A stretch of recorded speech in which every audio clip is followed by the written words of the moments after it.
muy amables, buenas tardes buenas tardes a la mesa directiva, a todo el auditorio de colegas y amigos. También me uno a la felicitación a la Junta Directiva de la Asociación por el esfuerzo académico que hicieron durante este año. Me ha correspondido el tema de tumores neuroendocrinos gastroenteropancreáticos. Esta es una patología muy interesante porque ha tenido grandes factores de confusión y por ende discusión en la historia. Y vamos a tratar en esta conferencia de desglosar algunos de esos factores de confusión y cómo el conocimiento los ha venido aclarando y estabilizando. Lo primero que todo es mostrar la epidemiología. Es un tipo de patología que se ha ido incrementando en su diagnóstico gracias a los estudios de imágenes, gracias a la inmunohistoquímica, gracias a la determinación de niveles hormonales y gracias a la presentación de este tipo de eventos que nos hacen cada vez más conscientes de que existen y que por ende hay que tenerles cuidado. Hoy en día, por ejemplo, le tengo mucho respeto a la mujer perimenopáusica que le ponemos el título de intestino irritable y que con el tiempo puede terminar en otro tipo de patologías. Como ven ustedes en este estudio de 30 años, se ve cómo en esos 30 años se incrementó más o menos 5 veces la posibilidad diagnóstica de este tipo de lesiones. Vemos cómo la mayor incidencia se ha incrementado en los de pulmón, que no nos corresponde hoy, en los de intestino, en los de recto y un poco menos en los de páncreas y los de estómago. La incidencia general es el 0.5 de todos los tumores, o sea, relativamente baja, pero por ende muy interesante porque no es de todos los días esta patología. La incidencia en la población es de 2.5 a 4.5 por 100.000 habitantes por año. Específicamente los tumores pancreáticos corresponden al 0.6 al 6% de este tipo de tumores. Y este es un dato clásico de la literatura, un estudio sueco de la década del 70, en que hablaba que el 90% se diagnosticaban en las autopsias. Yo creo que afortunadamente, en la medida en que han avanzado todos los estudios, este dato ya no es real y hoy en día seguramente la cifra es mucho más baja en las autopsias no diagnosticadas. La mayoría de los tumores neuroendocrinos son de tipo esporádico, es decir, son casos aislados. Menos del 1% se encuentra una agregación familiar y el hecho de que haya un miembro de la familia con diagnóstico de tumor neuroendocrino nos hace pensar que el riesgo en el resto de la familia se incrementa 3.3 veces más. Eso hay que tenerlo presente. En los síndromes hereditarios que se encuentran asociados está la neoplasia endocrina múltiple tipo 1, el síndrome de von Hippel-Lindau y la neurofibromatosis de von Recklinghausen. La porcentaje por órganos, vemos cómo el tracto digestivo está en la mayoría y por eso en este evento lo estamos presentando. 64% se presentan ahí. El siguiente sitio es el sistema broncopulmonar. Es una enfermedad que afortunadamente tiene un pronóstico de supervivencia de 5 años bastante aceptable.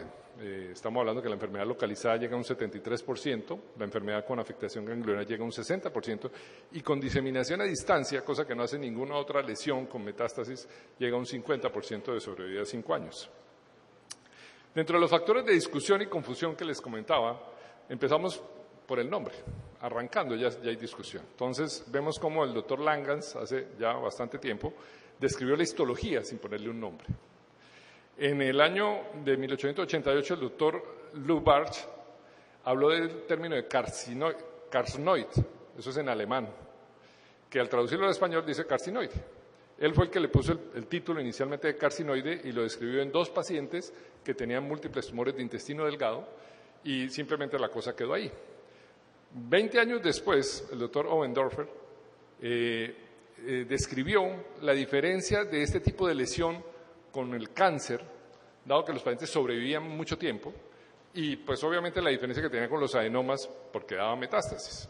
Y ahí se estableció el término de carcinoide en la literatura, y fue él el que se quedó con la fama de la descripción de las lesiones carcinoides.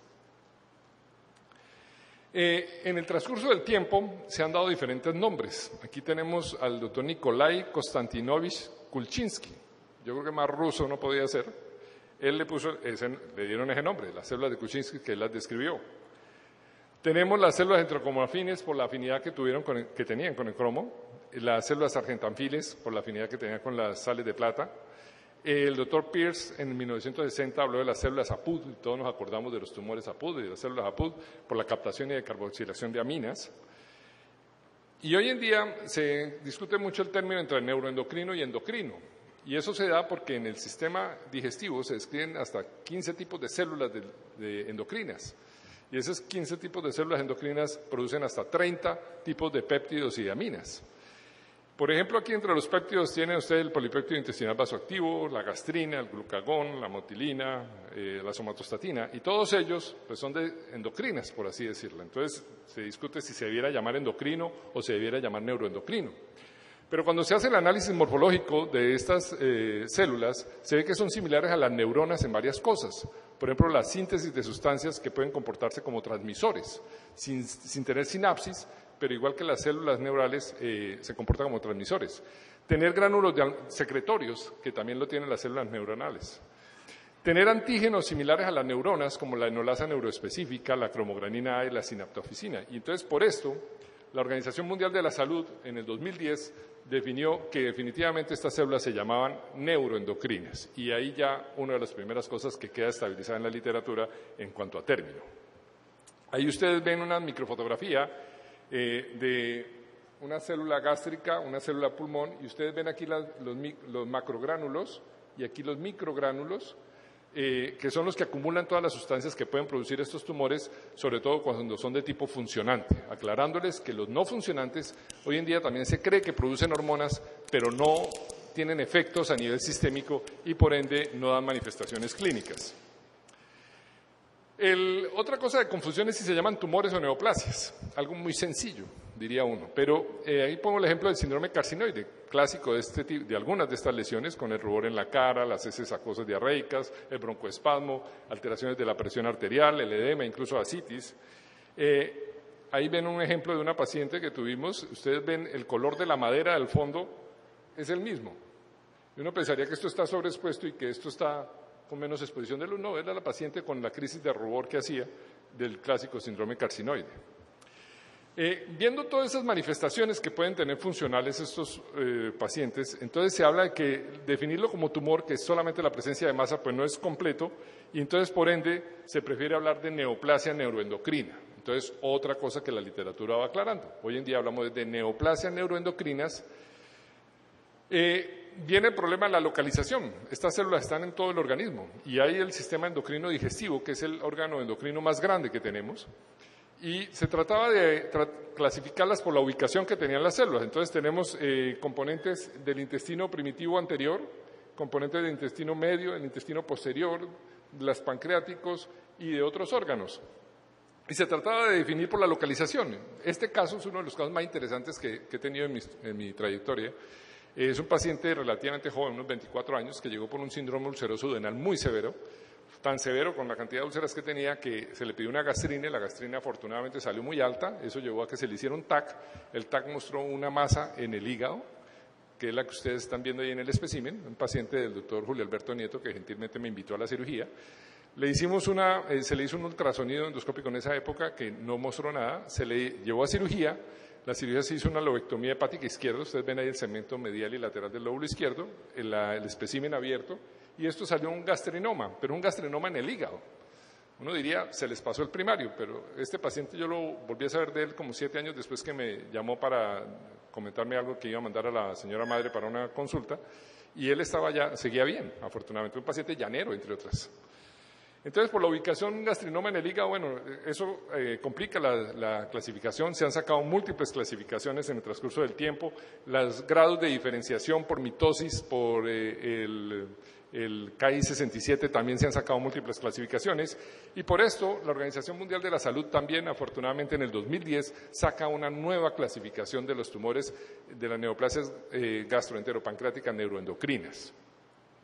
Y entonces se incluyen todo este tipo de lesiones que están en estos órganos gastroenteropancreáticos. Y ahí caen los carcinoides, que tiene gran discusión todavía de utilizarse, pero la literatura lo tiene tan arraigado el término que la Organización Mundial aceptó que cierto tipo de estos tumores se pudieran llamar carcinoides, que ahora vamos a ver cuáles.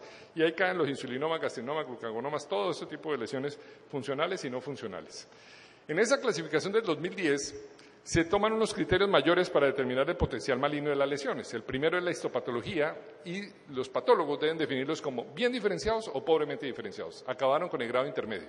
Entonces son o bien o son pobremente diferenciados. La actividad proliferativa se establece en 3 grados que los vamos a ver ahora, dependiendo del número de mitosis y dependiendo del KI67. Y obviamente, como en todos los tumores, el TNM, con la localización, tamaño, infiltración, presencia de metástasis o diseminación regional, que es uno de los puntos que desafortunadamente sigue en discusión. Ya vamos a ver por qué. La clasificación de grados, se tomaron esos 3 grados, el grado 1, 2 y 3, dependiendo del conteo mitótico y del Ki-67. Y ustedes ven cómo el grado 1 y 2 se llaman tumores neuroendocrinos y el grado 3, el que tiene más de 20 mitosis por 10 campos de gran aumento o más de 20% de Ki-67, se establece como carcinoma neuroendocrino. Los otros se llaman tumores neuroendocrinos o neoplasias neuroendocrinas. Ahí ven ustedes una gráfica del Ki-67, un caso con menos del 2%, un caso con el 10% y un caso con el 90% de Ki-67, que daría para un grado 3 de diferenciación. Aquí están las 3 secuencias de clasificaciones que ha hecho la OMS. En el 80 fue la primera, ahí se le dio gran importancia al término carcinoide. En el 2000 ya empezaron a tratar de desmontarlo y en el 2010 se dieron por vencidos y dejaron que los grado 1 pudieran llamarse carcinoides. Los grado 2 corresponderían a lo que antes se llamaban carcinoma bien diferenciado. El grado 3 son los que, como les decía, tienen más de 20 mitosis por 10 campos y más de 20% de Ki-67. Queda el grado 4, que es el carcinoma mixto o adenoneuroendocrino, con la abreviación en inglés se llama MANEC, que implica que haya más de 30% de células de adenocarcinoma y más de 30% de células neuroendocrinas. Tiene que tener los 2 componentes. Si tiene de uno de esos menos, no se llamaría MANEC o carcinoma mixto adenoneuroendocrino. Y por último, dejan las lesiones hiperplásicas o preneoplásicas. El MANEC, como les decía, tiene un fenotipo de carcinoma que es reconocible por ambos adenocarcinoma y carcinoma. Cada componente debe ser más del 30% y ambos componentes deben ser cuantificados por el patólogo. Y el último factor que teníamos de los criterios mayores es el TNM, y ahí es donde sigue desafortunadamente el desorden. Porque no todos los órganos, por ejemplo aquí les traigo el ejemplo del apéndice, tiene la misma clasificación TNM para los europeos. Esta es la Sociedad Europea de Tumores Neuroendocrinos y aquí están los americanos, y vemos que no coinciden, y desafortunadamente eso es lo que hace el desorden. Por eso es que cuando uno lee un artículo, entonces, ya me sé la clasificación, luego lee otro y vuelve y se confunde y queda uno loco y no sabe qué fue lo que pasó. Y es por eso, porque ellos no están de acuerdo y pues nosotros en Latinoamérica somos observadores de esto y sufrimos esa diferencia. Discúlpenme, aquí se me fue esto para adelante. Lo mismo pasa con los pancreáticos, tampoco están organizados, tienen desorden. Los de intestino delgado sí están de acuerdo, pero desafortunadamente, como les decía, el hecho de no tener TNM igual hace que la confusión siga existiendo en ese punto. Por eso, esa misma clasificación de la Organización Mundial le dice a los patólogos que tienen que mantener la descripción de todos estos parámetros en cada espécimen que diagnostiquen, para si en el futuro se logra establecer una uniformidad en conceptos, pues se pueda hacer retrospectivamente la reclasificación de todos los pacientes. Y este es un estudio que presentan los brasileros con esa nueva clasificación. Ahí muestran 773 casos, que es una cifra representativa de este tipo de patología que no es tan frecuente. Y vemos cómo en este estudio publicado en el 2011 se ve cómo el estómago es el mayor porcentaje, con el 24.5%. Es un dato curioso, estamos acostumbrados a que el apéndice, ¿no? Es el estómago el que es más frecuente. Los más agresivos, vemos aquí el esófago. El 92% fueron grado 3. Curiosamente, el esófago es más agresivo. Y como el apéndice es el que se presenta en los más jóvenes. Mire, 27 años de edad. Cosa interesante, esos datos en esa estadística con la nueva clasificación. Desde el punto de vista clínico tenemos la gran diferencia entre los que son funcionales y los no funcionales.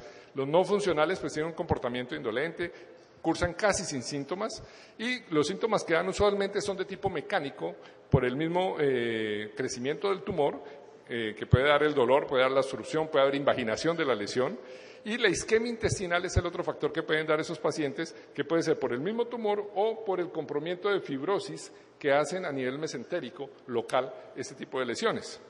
Los otros son los tumores funcionales, que básicamente se van a establecer en su clínica por la hormona que estén produciendo, el péptido que esté produciendo. Ahí hay un dato importante, y es que el 70% de los pacientes con metástasis hepática son por tumores no secretores. Bien, lo importante es eso, la mayoría son tumores no secretores, o sea, son los que pasan más desapercibidamente.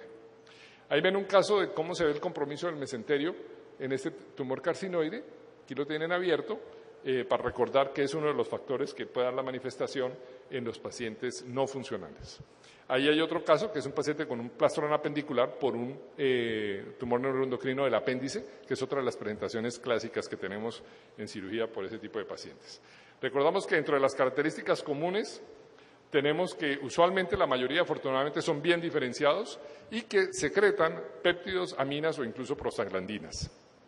Dentro de las características comunes tenemos las aminas, ahí tienen los ejemplos de la dopamina, la serotonina, la histamina, la norepinefrina y el 5-hidroxitriptofano, que es un previo a la serotonina. Importante recordar que dentro de esos dos tenemos la histamina y la serotonina con sus metabolitos que nos permiten hacer el diagnóstico. La histamina tiene el ácido metil-imidazol acético y la serotonina el 5-hidroxi-indol acético, que son los que nos permiten con cierta facilidad hoy en día llegar a un diagnóstico, especialmente el 5-hidroxi-indol acético, que es el más frecuente. El triptofano es un aminoácido esencial y en la persona normal el 99% se va por medio de una oxidasa a formar ácido nicotínico, que es muy importante en el metabolismo cerebral y en la producción de ciertas proteínas. Pero en los pacientes que tienen síndrome carcinoide, el 60% se va por hidroxilasa al 5-hidroxitriptofano. Ese 5-hidroxitriptofano, por una decarboxilasa, forma la 5-hidroxitriptamina, que es la serotonina, que es el neurotransmisor tan frecuente, y este a su vez, a nivel de riñón, por un aldehído de deshidrogenasa y a nivel del hígado, por un aminooxidasa, da el 5-hidroxi-indol acético, que es el que sale en la orina y nos permite hacer el diagnóstico. Eso para que entendamos conceptualmente de dónde viene esa serotonina que se produce en exceso en este tipo de pacientes. El triptofano, entonces, como les decía, un buen porcentaje se va en esos pacientes a hacer serotonina, produciendo un déficit de niacina con las consiguientes consecuencias clínicas que incluso pueden presentar hasta la demencia. Dentro de los marcadores, ahí tienen ustedes la cromogranina, es el principal, da un 64 a 100%. Por eso, cuando uno piensa en tumor neuroendocrino, debe pedir la cromogranina A. Están esos otros marcadores que no son tan frecuentes. Desafortunadamente, el porcentaje de efectividad de la cromogranina varía de acuerdo al órgano donde se esté originando el tumor. Entonces, muy bueno para el gastrinoma, por ejemplo, pero para los otros no es tan frecuente, no es tan exacta. En los específicos, entonces seguimos con los carcinoides, los que ya habíamos comentado, y en los otros, los funcionales hormonales por péptidos, la gastrina, la insulina, el péptido C, dependiendo de lo que esté produciendo asimismo la clínica y asimismo lo que vamos a pedir. Ese paciente que les mostré, por ejemplo, úlceras duodenales severísimas, pues se pide una gastrina. Importante tener en cuenta hoy en día que el 75%, más del 75% de estos tumores tienen receptores de somatostatina, algunos lo llevan hasta un 85%, y eso tiene implicaciones en varias cosas. Les recuerdo, los receptores de somatostatina se describen hasta 7 tipos de receptores, pero para este tipo de medicamentos usualmente tenemos en cuenta 5. ¿Qué implicaciones tiene? Tiene la implicación en tanto el diagnóstico, porque la gammagrafía con octeótreo permite establecer el diagnóstico, sobre todo las lesiones metastásicas, y desde el punto de vista terapéutico, porque ahí es donde entran a jugar todos los análogos de la somatostatina. Entonces, recordemos, 75-85% de los casos tienen esos receptores para colaborar en el manejo. Ahí tenemos una gammagrafía de octeótreo. En este estudio se muestran el proceso diagnóstico de acuerdo a la ubicación.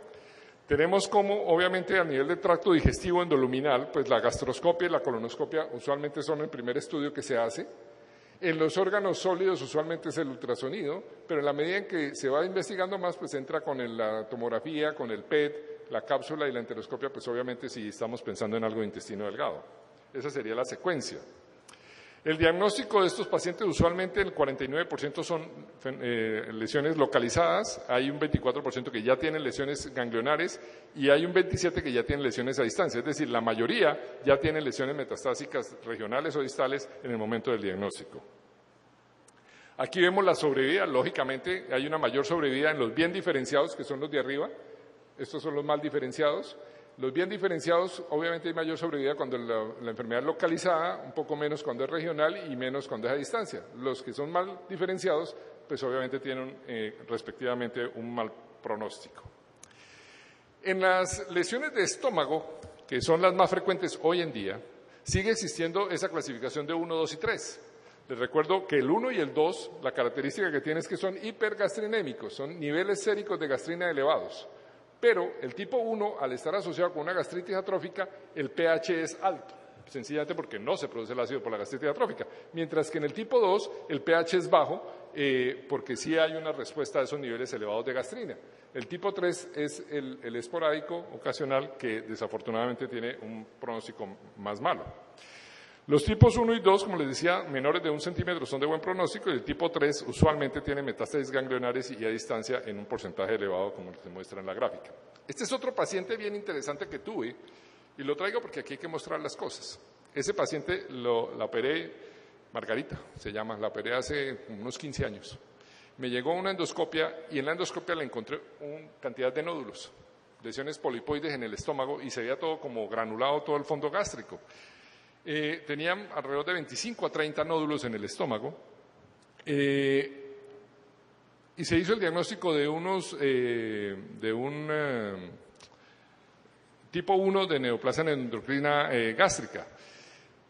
Hay varios tipos de diagnóstico. Lo clásico hablan de hacer la resección mucosa de las lesiones cuando se puede, siempre y cuando uno piense que no está comprometido el espesor de la pared, entonces se pueden hacer resecciones endoscópicas a repetición. 2, se habla de hacer la antrectomía. Al hacer la antrectomía usted quita la gastrina, la producción de gastrina, y por ende se supone que hay una involución de las lesiones gástricas. Específica en este caso, a mí me preocupaba mucho que había lesiones grandes de esta paciente. En esa época no tuve acceso a hacerle la ecoendoscopia, y entonces resolví hacerle una gastrectomía total, que no es la conducta más clásica, está en la literatura, pero se las traigo como una curiosidad, esto no es de todos los días.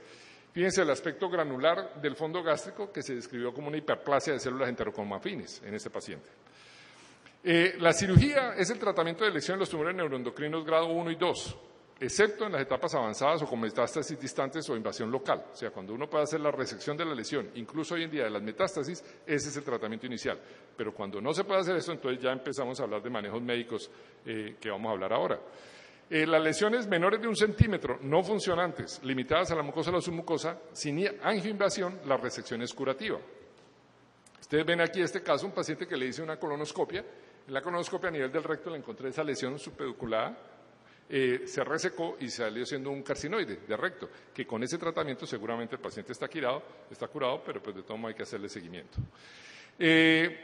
La cirugía radical, que incluye la resección del tumor primario y de las metástasis hepáticas cuando existen, da una sobrevida de 5 años hasta el 70% y a 10 años del 35%. O sea, son tumores que afortunadamente evolucionan muy lentamente.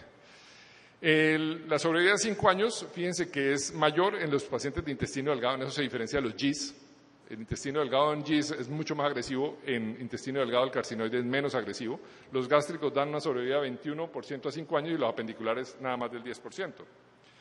Ahí ven un caso que tuvimos también, una paciente que se manifestó por cuadros de dolores abdominales a repetición, que se fueron interpretando como un cuadros obstructivos. Terminó haciéndosele un tránsito intestinal. En ese tránsito intestinal se vio que había una obstrucción con dilatación proximal.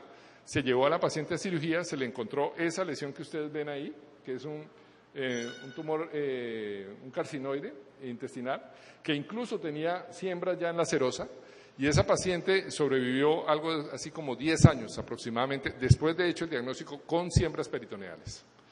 Los últimos 3 años tuvo muchos problemas de diarrea y requirió manejo con análogos de la somatostatina. El tratamiento médico para controlar los síntomas y la enfermedad progresiva se aplica únicamente en presencia de metástasis a distancia, cuando la cirugía curativa o otros procedimientos ablativos no es posible. Eso es bien importante. Ahí es cuando está indicado el tratamiento médico. ¿Y de dónde viene ese tratamiento médico? Del análisis de esta célula, que es una célula neuroendocrina. Ustedes ven que tiene múltiples tipos de receptores. Como les decía, hasta 7 receptores de somatostatina describen y múltiples receptores de tirosinoquinasas. Ahí ven ustedes de dopamina, de c-KIT, del receptor alfa del factor de crecimiento derivado de las plaquetas, de HER2, múltiples de estos. Y eso ha llevado a que se estén probando múltiples medicamentos en el manejo de este tipo de lesiones. Ahí vemos, por ejemplo, a qué nivel pueden actuar diferentes tipos de medicamentos, como el everolimus, como el bezacizumab, como el sunitinib, como el sorafenib. Todos ellos tienen que ver con los receptores que tienen este tipo de tumores en la célula, y eso es lo que está avanzando hoy en día. Apenas están empezando a salir estudios de todo este tipo. Por el momento, se agrupan en 4 grupos la terapéutica. Uno, los bioterapéuticos, que son los análogos de la somatostatina, que es el patrón de oro del manejo de estos pacientes. El interferón alfa cae ahí. Los quimioterapéuticos, como la streptozocina, la temozolomida y compuestos de platino. Moléculas pequeñas, como inhibidores de tyrosina como el sunitinib y el everolimus. Y biológicos, como el bezacizumab. Ahí tenemos los análogos de la somatostatina. Los que nosotros conocemos son estos dos, el octreotrio y el antireotrio, que como ustedes ven, el octreotrio, que es el más frecuente, afecta solamente 2 receptores claramente y el número 3 muy discretamente. El antireotrio afecta 2 receptores muy bien, uno más o menos y uno muy poco. Pero seguramente saldrá próximamente al mercado el parasiteótido, que tiene un muy buen efecto sobre 4 de los 5 receptores de somatostatina clásicos y se espera que tenga un muy buen efecto en el manejo de estos pacientes. Aquí vemos un estudio randomizado fase 3 doble ciego en el que comparan los análogos de la somatostatina con placebos. Y ahí ven ustedes cómo se hace la randomización. Y entonces ven cómo se disminuye con los análogos de somatostatina un 67% el riesgo de progresión tumoral. Eso es bien importante y obviamente es parte del manejo hoy en día clave de estos pacientes. Si se comparan diferentes tipos de patrones, vemos cómo todos están a favor del uso del octreotrio sobre el placebo, lo cual pues confirma lo que en la clínica se ve que es la buena respuesta. Algo que no se tenía claro, inicialmente se pensaba que solamente era un manejo sintomático lo que hacían los análogos de somatostatina. Hoy en día ya está establecido que efectivamente tiene un efecto sobre el volumen tumoral. Y lo tiene porque los análogos de la somatostatina tienen un factor de inhibición sobre los factores de crecimiento, tienen factor de inhibición sobre las hormonas que promueven el crecimiento tumoral, tiene un factor de inhibición sobre los factores de proliferación celular y tiene también inhibición sobre la angiogénesis. Y fuera de eso, induce apoptosis. Entonces, por eso se ve que hasta en un 45% de los casos se logra estabilización del volumen tumoral, incluso en un 5% se habla de disminución del volumen tumoral. Entonces, ya no es solamente manejo sintomático, sino que efectivamente tiene un efecto sobre la masa tumoral propiamente dicha. Empiezan a salir estudios como este sobre sunitinib comparado con placebo, que da una progresión libre de enfermedad, una sobrevida libre de progresión, a 6 meses, de 71% comparado con un 43.2% con el placebo. El everolimus, este estudio llamado Radiant, que compara el everolimus solo y el everolimus con octreotrio y ven cómo logran tener un tiempo de sobrevida libre de progresión de hasta casi 17 meses. Esto es una cosa bien nueva, esto salió hace muy poco. Esta nueva droga, el metazepide, es un bloqueador de receptores de gastrina. Recordamos la célula parietal, tenemos los receptores de histamina, los receptores de acetilcolina muscarínicos y los receptores de gastrina. Esta droga bloquea los receptores de gastrina. Y entonces se hizo ese estudio en 8 pacientes y ustedes ven cómo en el transcurso de 12 semanas se vio una disminución en el número de los carcinoides, sutil pero disminución, una disminución en el tamaño de los carcinoides. Se ve muy interesante una marcada disminución en los niveles de cromogranina, los cuales al suspender la medicación vuelven y suben, y se ve que la gastrina sí permanece estable. Y esto parece ser una de las cosas prometedoras que vienen para el manejo de los pacientes específicamente con carcinoides o tumores neuroendocrinos tipo 1 y 2 de estómago. En la crisis carcinoide, a título de recorderis, les traigo aquí recordar que las bloqueadoras H1, bloqueadoras H2 tienen un papel, los corticoides incluso pueden tener un papel, los receptores de somatostatina pues son el estándar de oro, y siempre evitar, recuérdense en cirugía, hay que recordarle al anestesiólogo que hay que evitar todas las drogas que liberan histamina, como son la morfina, la tubucururina y los medicamentos adrenérgicos, porque cuando viene un problema de hipotensión que pueden tener la crisis carcinoide, le colocan estas drogas, aumentan la liberación de histamina y el problema se agrava todavía más. Entonces hay que tenerlo muy presente. Hay que hacer el estudio de la enfermedad cardíaca por carcinoide, que se ve en el 50% de los pacientes con enfermedad coronaria, tanto que cuando un paciente requiere una cirugía abdominal mayor y tiene este problema hay que operar primero las válvulas cardíacas y luego sí operarle el problema tumoral del abdomen. Todo esto es el armamentario que tenemos terapéutico. Aquí hay un cuadro que muestra más o menos el seguimiento según los diferentes casos por resección, enfermedad recurrente, enfermedad irresecable, enfermedad localizada, enfermedad metastásica y los estudios que se deben hacer, qué seguimiento se debe hacer. Y pues dado el tiempo, dejé los GIS para otra ocasión. Muchas gracias.